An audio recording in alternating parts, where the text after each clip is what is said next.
আজকে খুব সহজ আর দারুণ একটা টি টাইম স্ন্যাক্স আপনাদের তৈরি করে দেখাবো। হুট করে বাড়িতে অতিথি আসলে খুব সহজে আপনারা এই রেসিপিটা তৈরিও করে দিতে পারবেন। যে কাউকে এই রেসিপিটা খাওয়ালে একদম খুশি হয়ে যাবে। নমস্কার বন্ধুরা, মন কিচেনে আপনাদের সবাইকে স্বাগত। আশা করি আপনারা সবাই খুব ভালো আছেন। আজকে আমি আপনাদের সাথে শেয়ার করব খুব সহজ আর একদম ছোট্ট ছোট্ট মিনি পনির স্যাটে। এই পনির স্যাটেগুলো দেখতে যেমন কিউট, খেতেও হয় দুর্দান্ত। কিভাবে খুব সহজে বাড়িতেই এত সুন্দর ছোট্ট ছোট্ট পনির স্যাটেগুলো আমি তৈরি করেছি, আজকে সেই রেসিপি আপনাদের সাথে শেয়ার করব। পনির স্যাটেগুলো তৈরি করার জন্য এখানে আমি 200 গ্রাম পনির নিয়ে নিয়েছি। এখন একটা ছুরির সাহায্যে পনিরগুলোকে ছোট ছোট টুকরো করে কেটে নিচ্ছি। যেহেতু আমি মিনি পনির স্যাটে তৈরি করব, তার জন্য পনিরগুলোকে ছোট ছোট করে কেটে নিচ্ছি। আপনারা আপনাদের আন্দাজ মতো পনিরগুলোকে কেটে নিতে পারেন।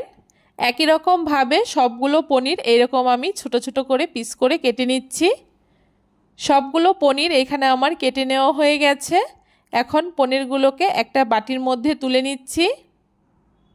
দেখুন, পনিরগুলোকে আমি বাটির মধ্যে তুলে নিয়েছি। আর এইদিকে আমি আগে থেকেই চৌকো করে পেঁয়াজ আর ক্যাপসিকামগুলোকে একই রকম সাইজ করে কেটে নিয়েছি। ক্যাপসিকাম এবং পেঁয়াজগুলোকে একটুখানি একই রকম সাইজ করে কেটে নেওয়ার চেষ্টা করবেন। এখন এই প্লেটটাকে সাইডে রেখে দিচ্ছি। এইদিকে দেখুন, নারকেল পাতা থেকে আমি এরকম কাঠি বের করে নিয়েছি। আপনারা চাইলে টুথপিকও ব্যবহার করতে পারেন।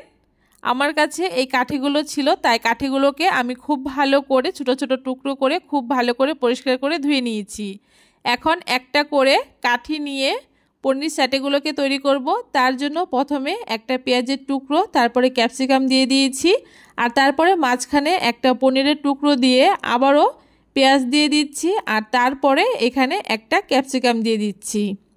এরকম করে দেখুন, খুব সুন্দর করে আমি ছোট্ট করে পনির স্যাটেটাকে তৈরি করে নিয়েছি। আর কত সুন্দর কিউট লাগছে। একই রকমভাবে আমি আরও একটা পনির স্যাটে আপনাদেরকে তৈরি করে দেখাচ্ছি। প্রথমে পেঁয়াজ দিয়ে দিচ্ছি, তারপরে ক্যাপসিকাম দিয়ে দিচ্ছি। তবে আপনারা চাইলে প্রথমে ক্যাপসিকাম তারপরে পেঁয়াজও দিতে পারেন। তারপরে একটা পনির দিয়ে দিচ্ছি, আবারও একটা পেঁয়াজ, আর তারপরে আরেকটা ক্যাপসিকাম দিয়ে দিচ্ছি। এই রকমভাবে ছোট্ট ছোট্ট করে আমি সবগুলো পনির স্যাটে তৈরি করে নেব। দেখুন, সবগুলো এখানে আমার খুব সুন্দর করে তৈরি করে নেওয়া হয়ে গেছে। এখন এগুলোকে আমি ম্যারিনেট করে নেব।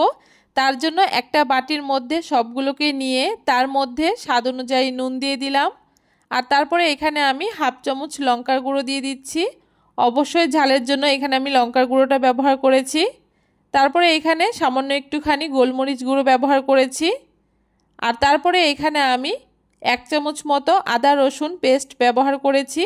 আর তারপরে 1 চামচ মতো সর্ষের তেল দিয়ে দিয়েছি। এখন সমস্ত কিছু আলতো হাতে খুব ভালো করে একটুখানি মাখিয়ে নেব। এই মাখাটাকে একদম আলতো হাতে খুব সাবধানে করতে হবে, তা না হলে এগুলো খুলে যেতে পারে। এভাবে করে খুব সাবধানে একটুখানি মাখিয়ে নিয়েছি। দেখুন, খুব ভালো করে মাখিয়ে নেওয়া হয়ে গেছে। দেখতেই পাচ্ছেন সমস্ত কিছুর মধ্যে মশলাটা খুব ভালো করে মিশে গেছে।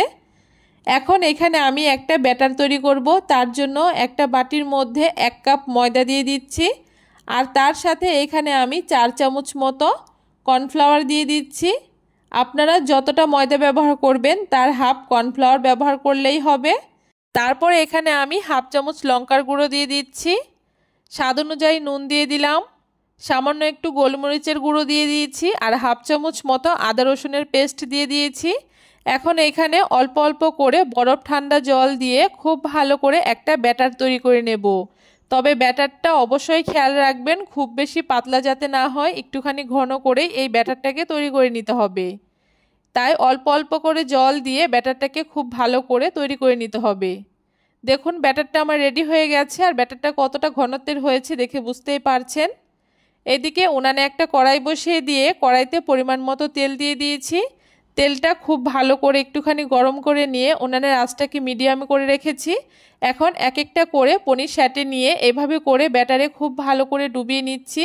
আর দেখতেই পাচ্ছেন পনির স্যাটের গায়ে খুব ভালো করে ব্যাটারটা লেগে আছে। এরকম ঘনত্বেরই ব্যাটারটাকে তৈরি করে নিতে হবে। এখন এক এক করে পনির স্যাটেগুলোকে আমি তেলের মধ্যে দিয়ে দিচ্ছি।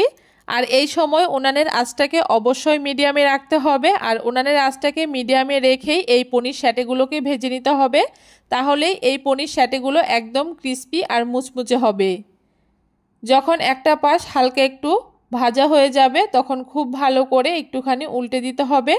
আর এভাবে করে উল্টে পাল্টে মিডিয়াম আঁচে একটু সময় নিয়ে পনির স্যাটেগুলো একটুখানি লালচে করে ভেজে নিতে হবে। অবশ্যই মাঝে মাঝে এভাবে করে একটুখানি নেড়ে চেড়ে দিতে হবে। দেখতেই পাচ্ছেন পনির স্যাটেগুলো খুব সুন্দর একটা কালার চলে এসছে।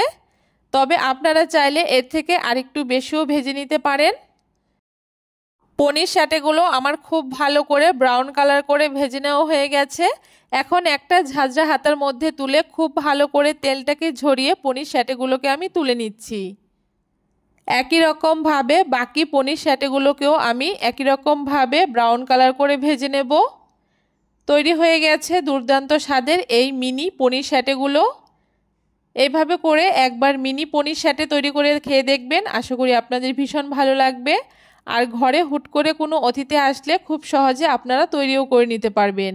একেবারে ঘরোয়া উপকরণ দিয়ে ঘরোয়া পদ্ধতিতে ভীষণ স্বাদের এই পনির স্যাটেগুলো একবার তৈরি করবেন, আশা করি আপনাদের ভীষণ ভালো লাগবে। কেমন লাগলো আজকে খুব সহজ পদ্ধতিতে এই পনির স্যাটের রেসিপিটা অবশ্যই কমেন্ট করে জানাতে ভুলবেন না। ভিডিওটা ভালো লাগলে অবশ্যই সবার সাথে শেয়ার করে আমার চ্যানেলটাকে সাবস্ক্রাইব করে দেবেন।